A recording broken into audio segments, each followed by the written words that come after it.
Hello, and welcome to the 52nd in an unknown number of podcasts.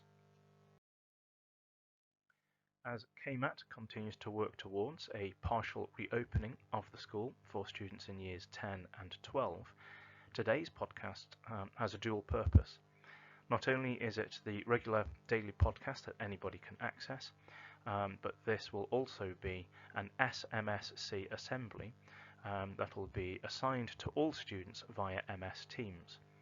We've not had our regular weekly SMSC assemblies since we went into lockdown, so in order to reconnect with students, here's today's first SMSC assembly for this half term.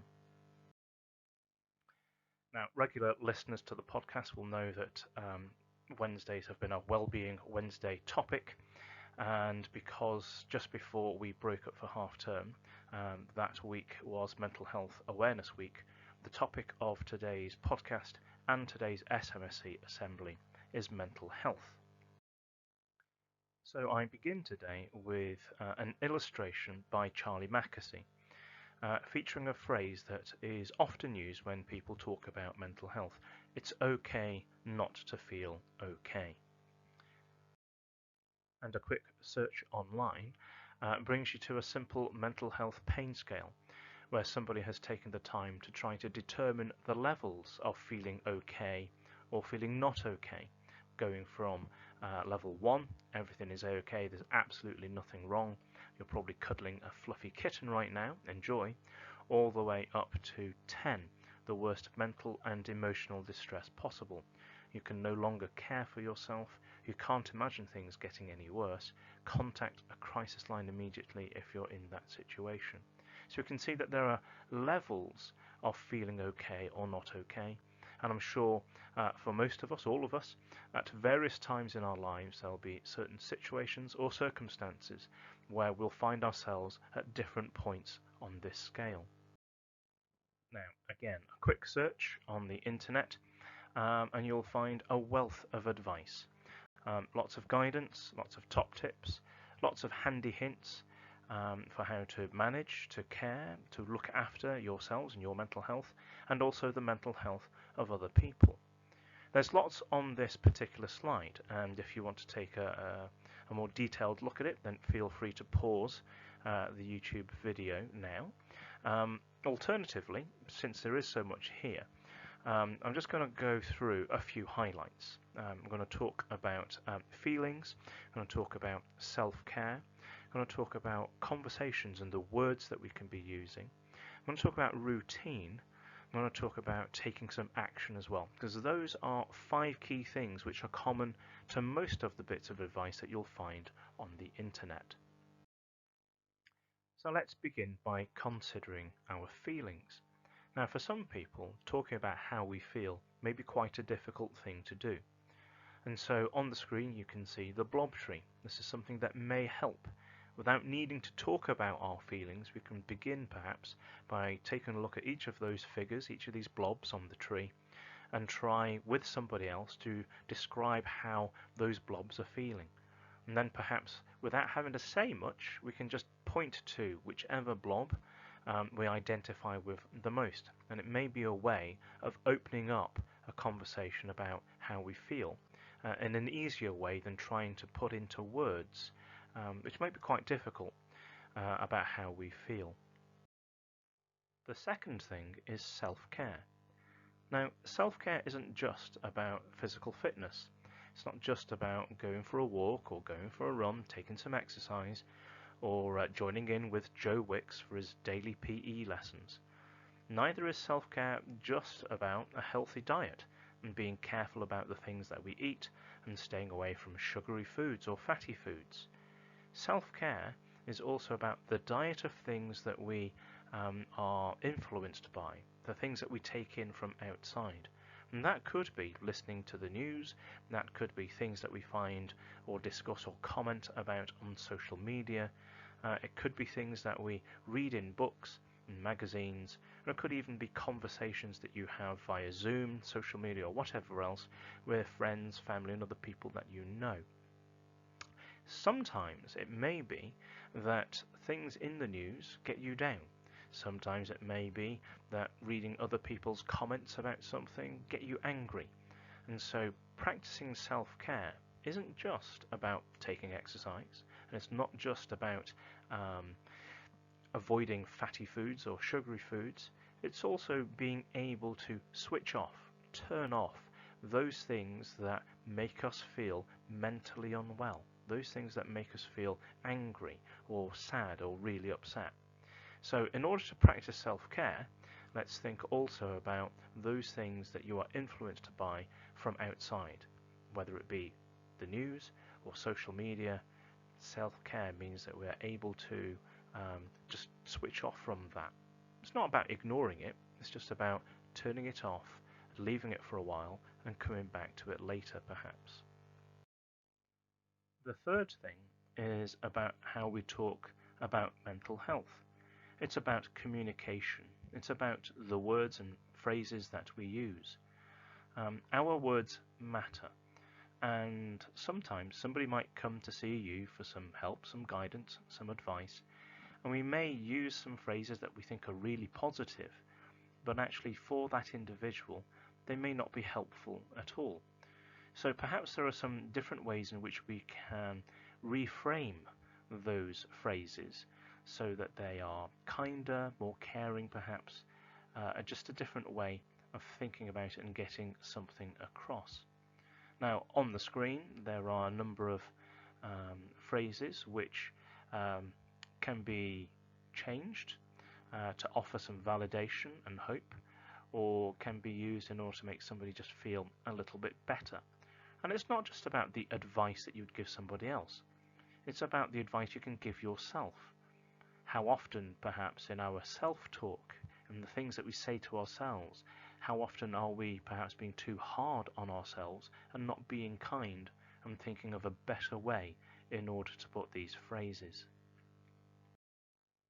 In short, how we talk to other people and how we talk to ourselves can be summarized with these quotes. Now, students will recognize these from previous SMSC assemblies, I'm sure. Before you speak, let your words pass through 3 gates. Is it true? Is it necessary? Is it kind? And from Martin Luther King, our lives begin to end the day we become silent about things that matter. Mental health is something that matters, along with lots of other things that are happening in the world right now. And so our silence doesn't serve us or other people. It's important to be able to talk about these things. The fourth thing is about having a routine. Whilst we're working from home in the midst of this pandemic, routines can perhaps get a little bit lost. When we're at school, we have a bell that tells us where we need to be and when we need to be there. And whilst we're trying to work from home, and in the absence of bells and people telling us where to go and what to do, we might slip into some bad habits. We might stay up later than we should. We might wake up later than we should. And what I'm sharing here, in order to help establish a kind of a focus for every day, is the coping calendar from Action for Happiness. This one is the latest edition. It's Joyful June, even in difficult times. And the idea is that for each day there is something for you to focus on. And it might be something just to think about. It might be something to do.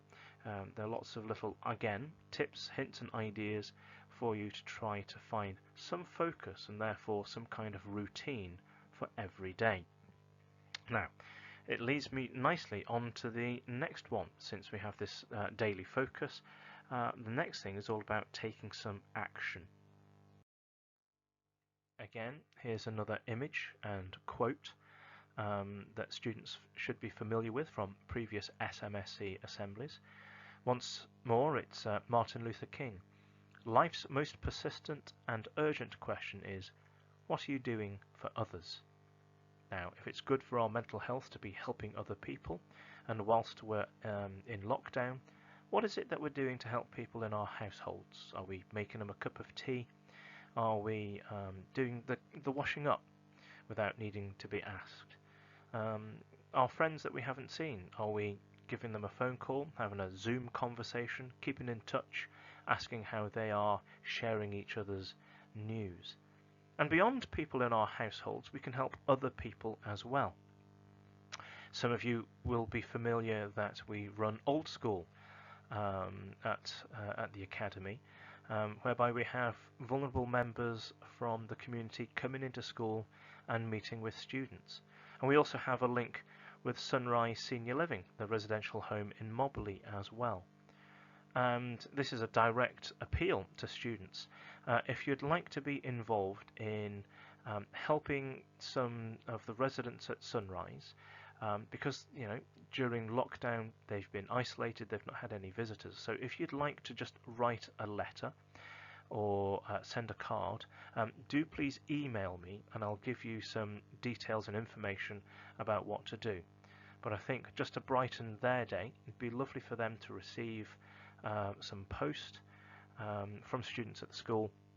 So if you'd like to take part in that, if you'd like to get involved, then do either send me an email, since you're students, at the school email address, or anybody else, if you're interested, then in the usual way for the podcasts via Twitter at Chief Vicar. So in summary, of all of the advice that we've had, or that you could find on the internet, there were 5 main things that we're focusing on today. Firstly, let's not be afraid about talking about our feelings, and as we've seen, you don't even need to talk about it.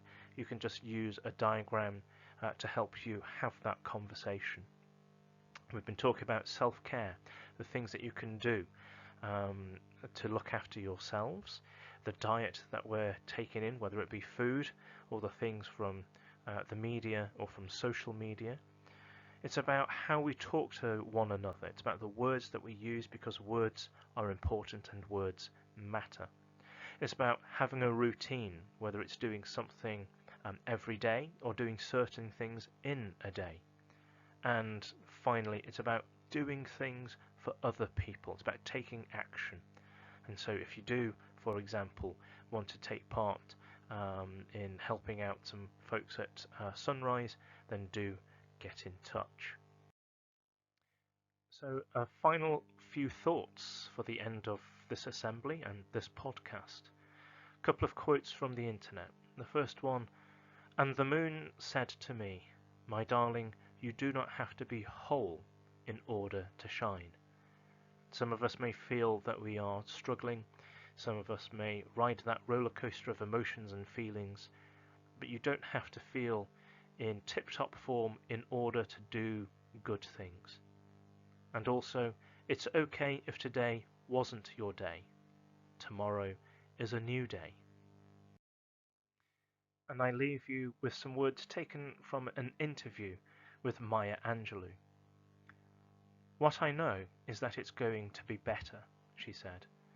"If it's bad, it might get worse, but I know that it's going to be better. And you have to know that. There's a country song out now, which I wish I'd written, that says, 'Every storm runs out of rain.' I'd make a sign of that if I were you. Put that on your writing pad. No matter how dull and seemingly unpromising life is right now, it's going to change. It's going to be better. But you have to keep working. Every storm runs out of rain." Until the next assembly, or until tomorrow's podcast, as ever, be kind, take care, and stay safe.